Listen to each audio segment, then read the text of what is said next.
rocking chair. She didn't turn her face towards me and made a single sound. She just rocked back and forth.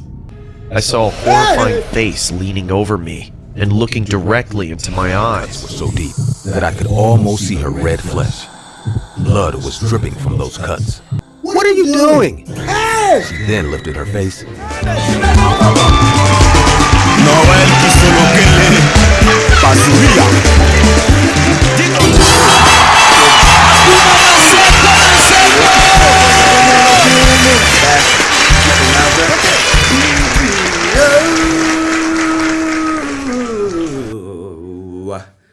Don't worry, one day I will end up hitting that note, and yeah. So it's been long, guys, but I'm back like I never left. I'm back like I never left. I'm back like I never. Yeah. So today we are reacting to scary horror stories, and guys, announcements. I have announcements to say. Your boy is finally a singer. Yeah, tin tin tin tin. Yeah. So like now I'm finally a singer. Now, so like soon I'll quit doing reacting to horror stories and I'll start posting my own music video. You know, just dream big and don't be negative. But I know there's some of you here being so negative and futek. So you know, soon I'll post my own music video, and of course it's Christian, everything gospel for me. Hop to it. Let's go. I'm out. Goodbye. Yeah. Woo! I'm a changed man. 'Cause you mean that much to me. I don't wanna be done. I'm doing all that I can, and everybody hates us. They can't understand. Can we love? Can we love? Can we love? Can we love? Can we love? Girl, I know what to do. This ain't over. It ain't over. It ain't over. Oh,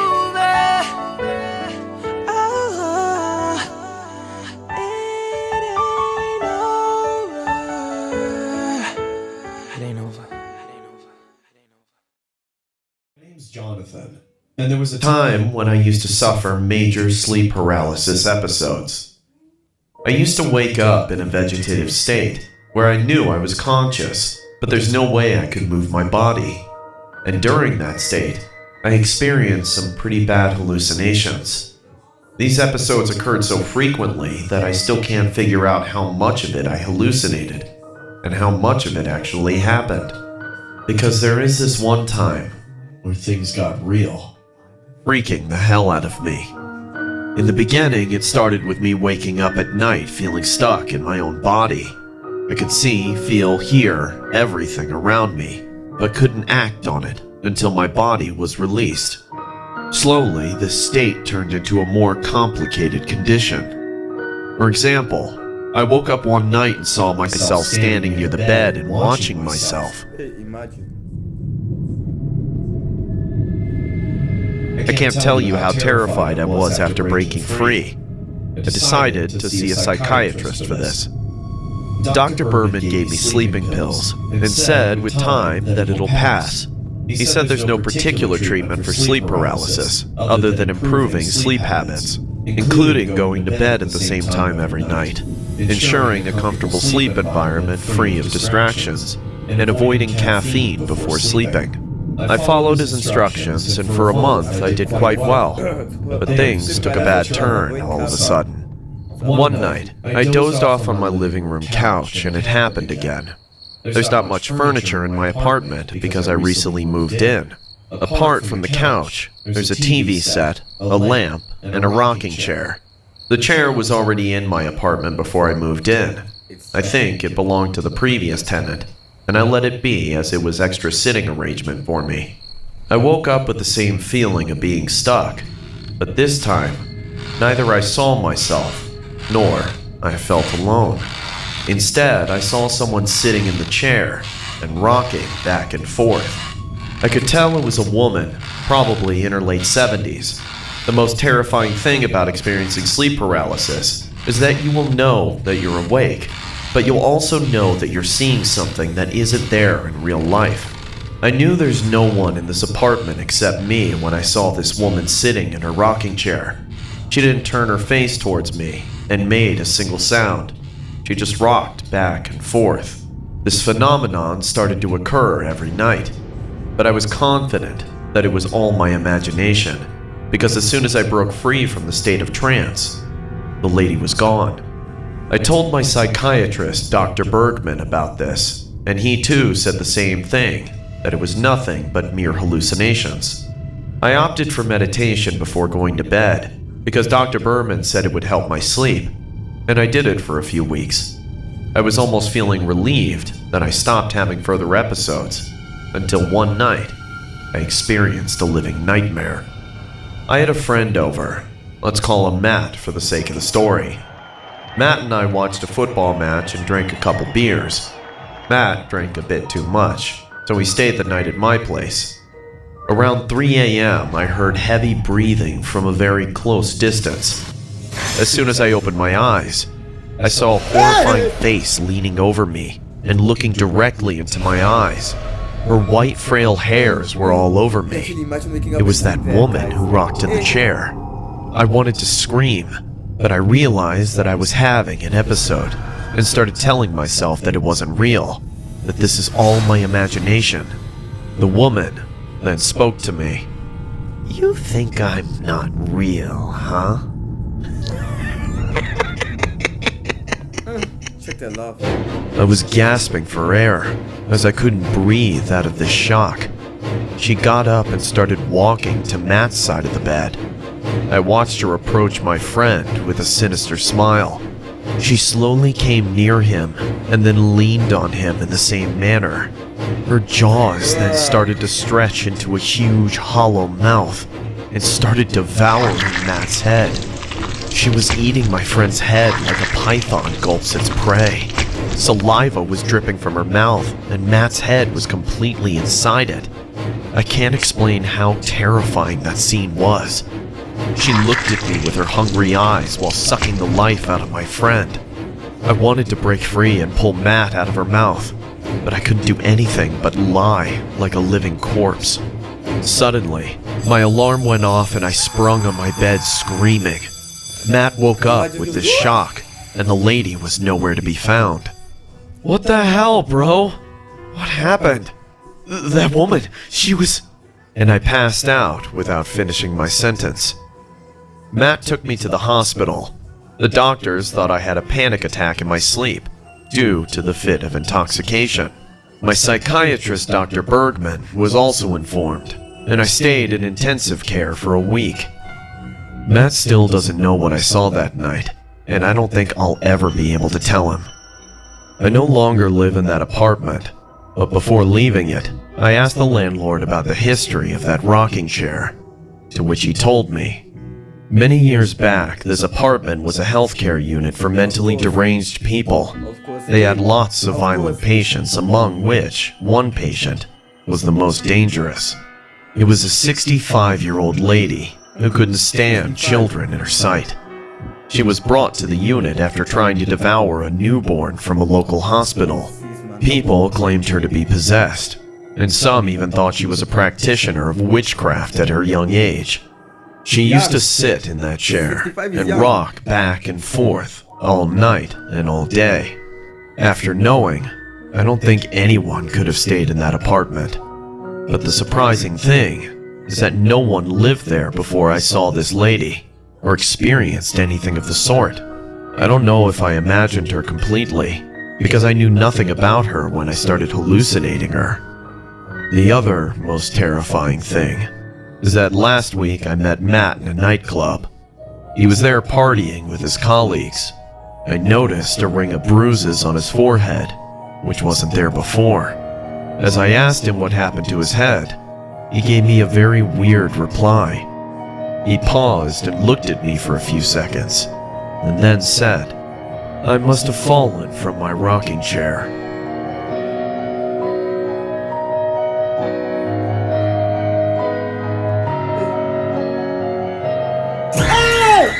2017. The day I went to watch the last match of the Test Series, Australia versus England, with my sister. My sister and I are huge cricket fans. My favorite player is Steve Smith, who eventually became player of this series. I went to watch this match, just to see his extraordinary playing skills. The match was held in WACA ground in East Perth, Western Australia. My sister's boyfriend knew someone from Stadium Authority. He managed to get us 2 front row tickets. I was very excited about the whole day. I thought watching Smith playing live for the first time is going to be a dream come true. My sister took the day off from the office and we left for the stadium in the evening. Our house wasn't far from the stadium, so it only took us 20 minutes to reach there. There were huge crowds of people lining up outside the stadium. Most of them were Australian supporters. I could see yellow jerseys flooding all over the entry gate. I wore an Australian jersey too. I bought it online, especially for this moment. My sister told me to wait on the line and went to park the car in the parking lot. I could hear people cheering for Australia even before the match began. Everyone was clicking pictures, posing in front of the Australian team placards kept outside the stadium. When my sister returned, I told her to click my photo with the placard of Steve Smith put up near the stadium gate. We showed our tickets to the guards and entered the stadium. As far as my eyes went, I could only see the heads of people. The entire environment felt amazing. Fans were cheering. The mics were broadcasting commentaries. The huge LED screen started to highlight the green, vast ground in front of my eyes. I was completely overwhelmed with joy. This was my first live cricket match, and I was cheering with the top of my lungs for my team, Australia.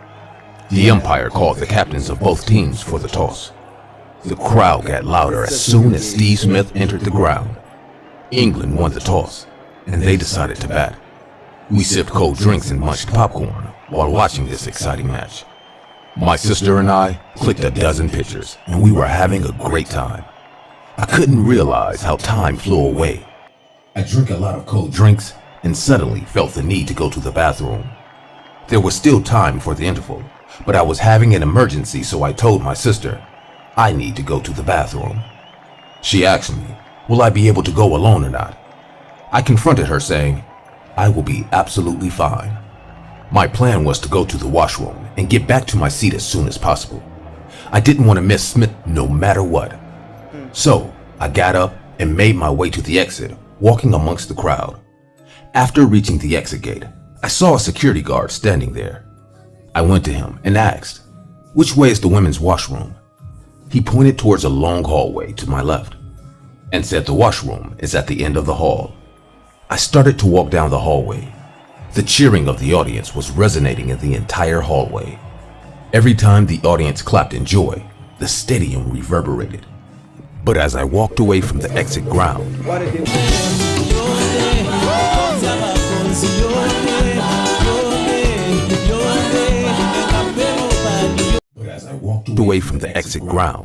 the sounds of the stadium kept fading away.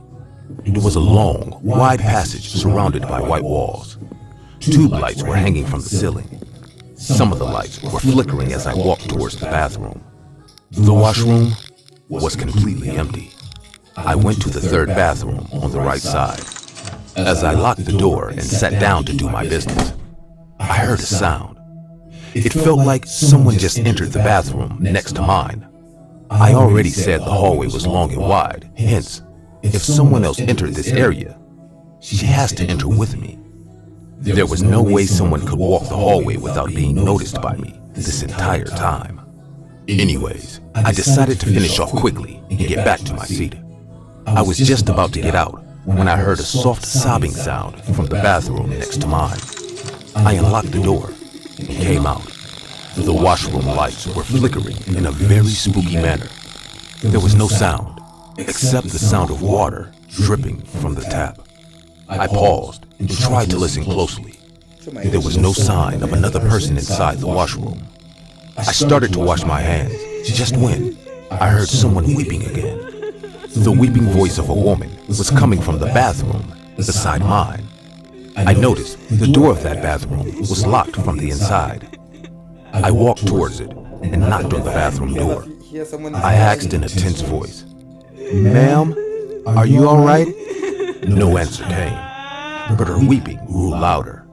I realized there was a woman inside this bathroom. I knocked again and said, Do you need any help? This time, the woman started to cry out loud. I felt like she was going through a lot of pain. I didn't know what to do. I again knocked on the door and said, Do you want me to call the security? Is everything fine? This time, her cry changed into growling. I panicked, thinking she might be feeling sick or something really bad has happened to her. I started to bang on the door with my wrist. After 4 or 5 thuds, the door lock opened with a clinking sound on its own. I felt relief, thinking she finally opened the door, and now I can see what's the matter with her. I pushed the door with my hand and saw a woman sitting on the toilet seat. The lights were flickering so much that it was being very difficult for me to notice her properly. She was hiding her face into her palms. I asked, "Hey, are you alright?" Suddenly, the lights stopped flickering, and what I saw almost gave me a heart attack. Her wrists were slashed with a sharp knife-like object. The cuts were so deep that I could almost see her red flesh. Blood was dripping from those cuts. The floor underneath her was all covered with blood. I gasped and took a few steps back. I wanted to run, but something trapped my leg on the ground.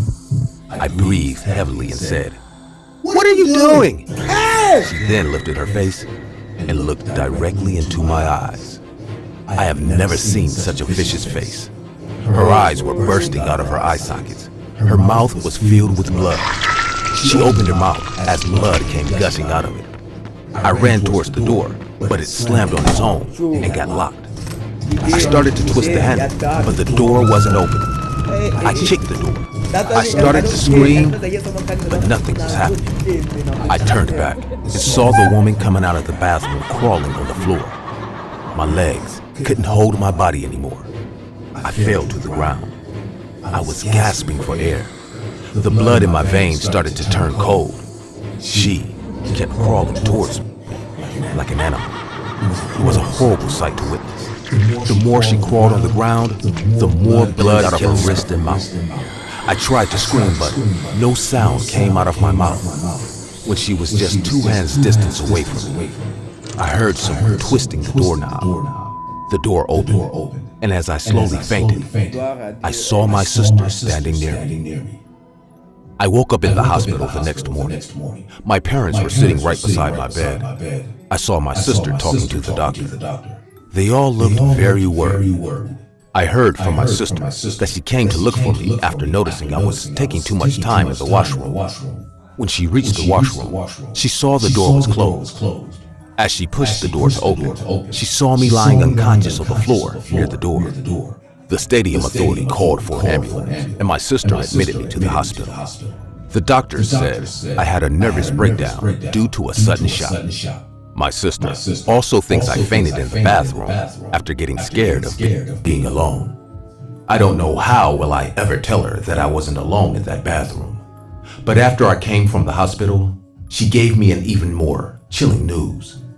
She said when the helpers were taking me to the ambulance, the security guard told her this is the 3rd time someone fainted in the women's washroom. The guard said, before me, 2 other girls were also found lying unconscious there.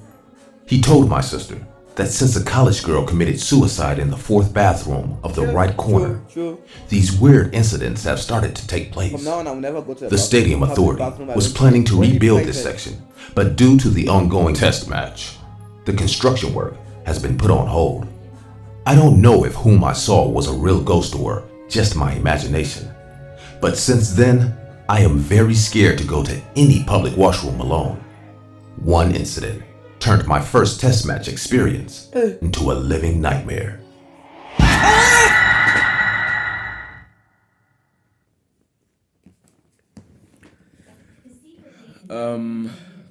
A scale to 1 to 10. Okay. I'll be honest, that one actually got me. Guys, like 10 out of 10. Nah. Story Haunted Sports Stadium, 10 out of 10. Okay. So like guys, apparently so like if you guys didn't understand,